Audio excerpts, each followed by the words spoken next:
saya Jessica Trianda Sarong, Prodi Administrasi Bisnis dari kelas 1C dengan NIM 2103020097.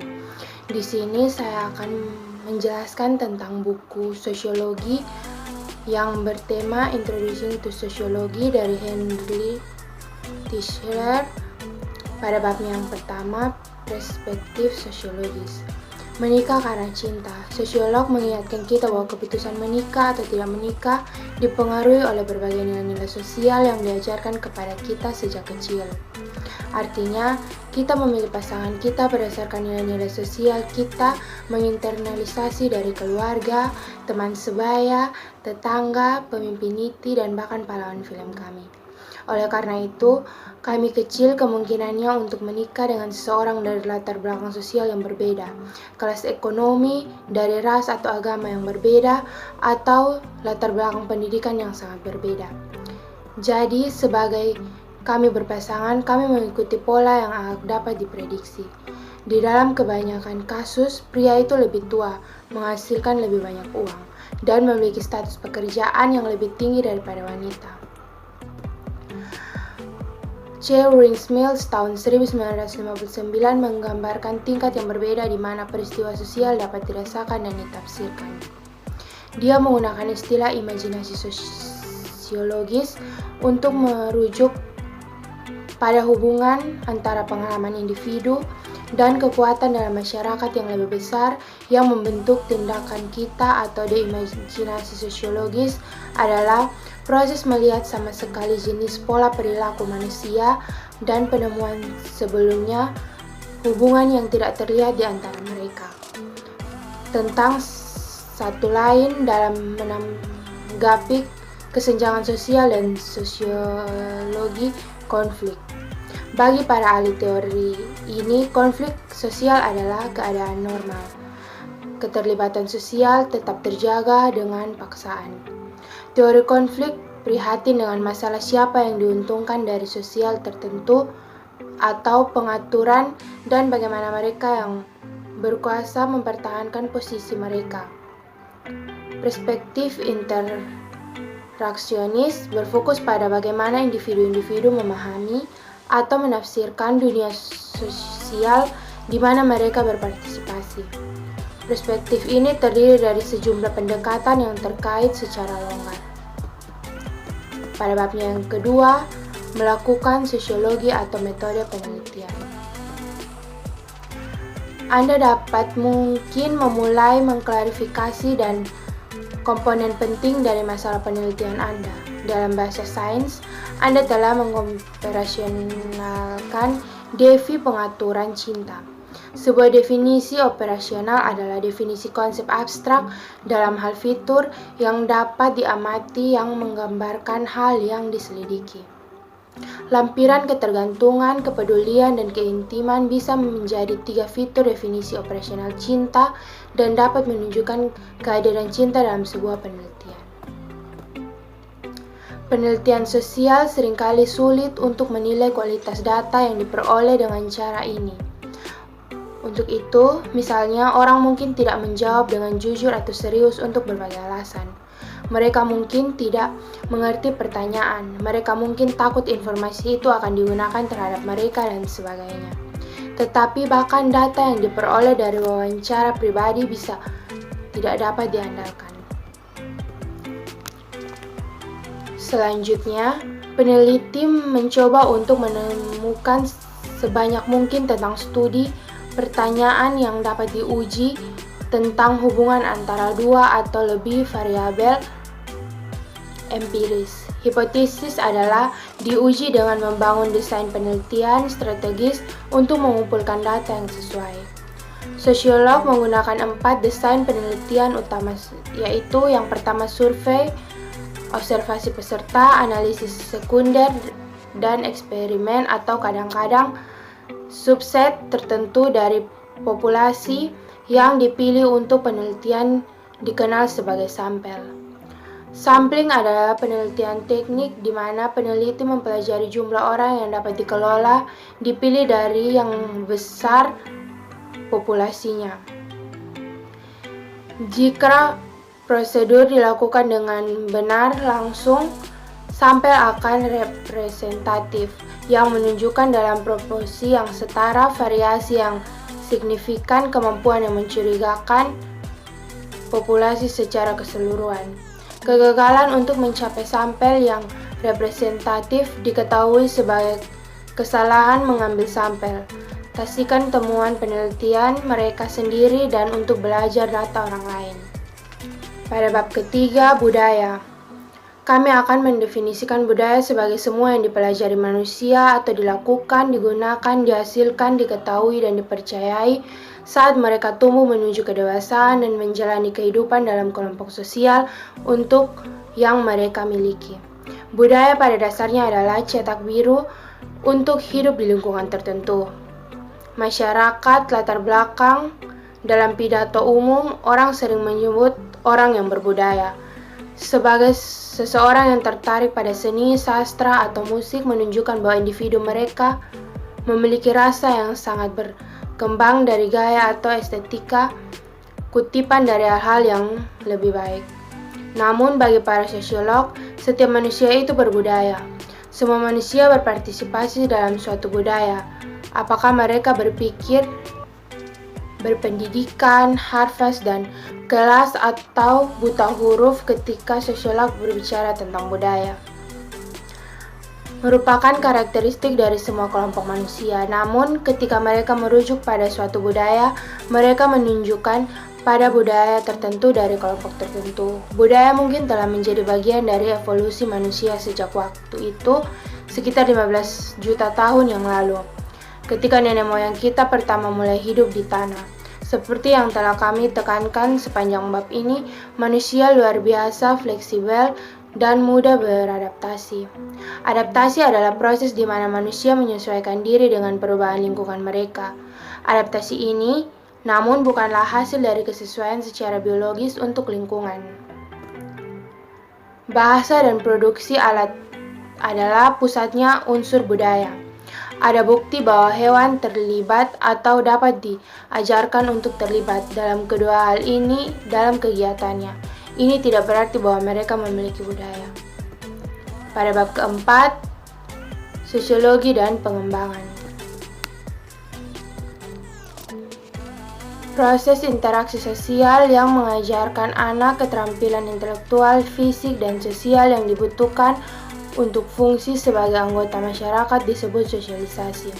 Melalui pengalaman sosialisasi, anak-anak belajar budaya masyarakat tempat mereka dilahirkan. Dalam proses ini, setiap anak perlahan-lahan memperoleh sebuah kepribadian, yaitu pola-pola perilaku dengan cara-cara pemikiran dan perasaan yang khas untuk setiap individu.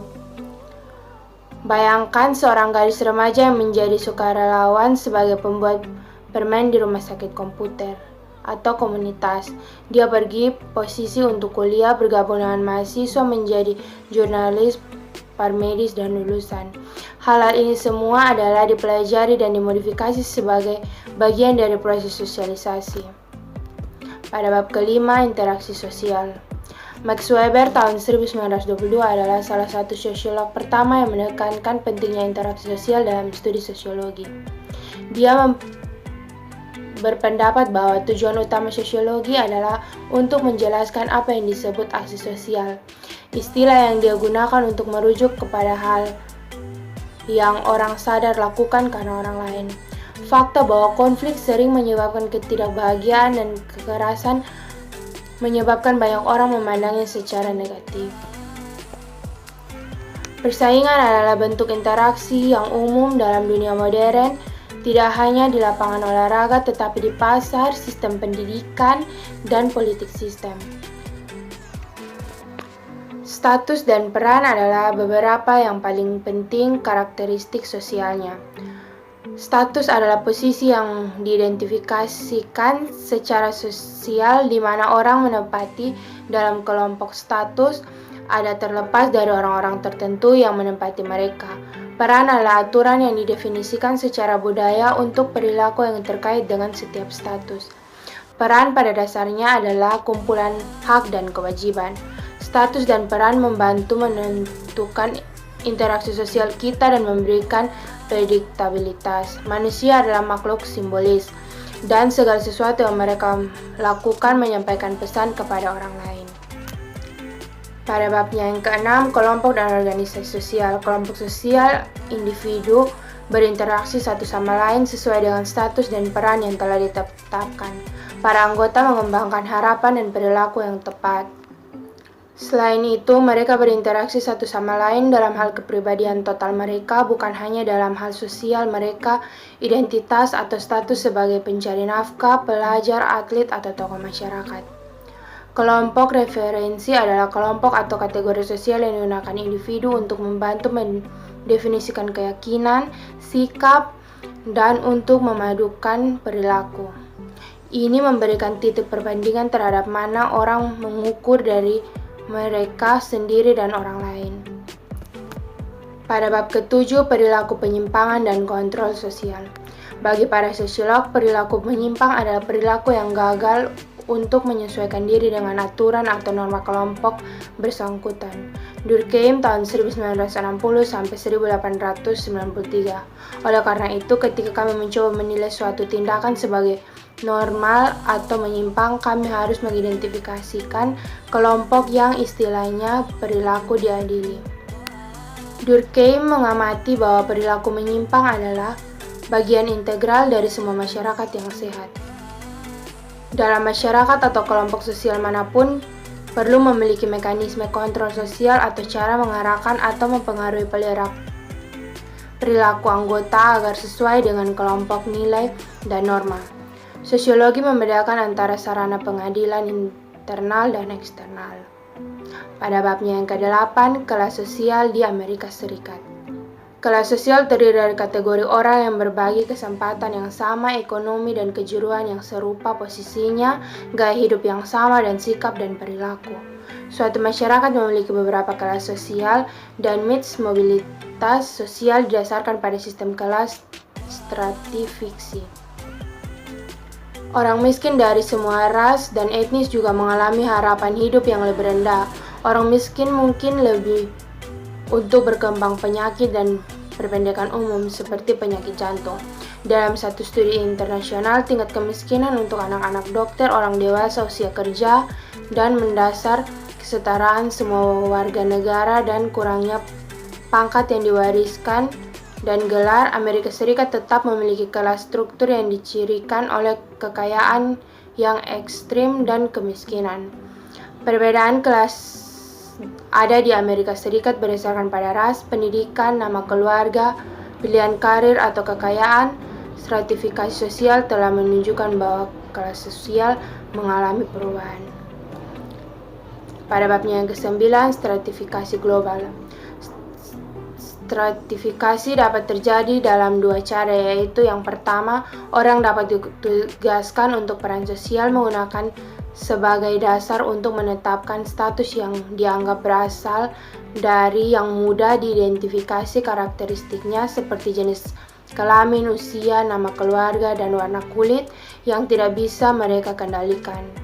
Yang kedua, posisi orang dalam hierarki sosial dapat berupaya berdasarkan tingkat tertentu pada status yang mereka capai.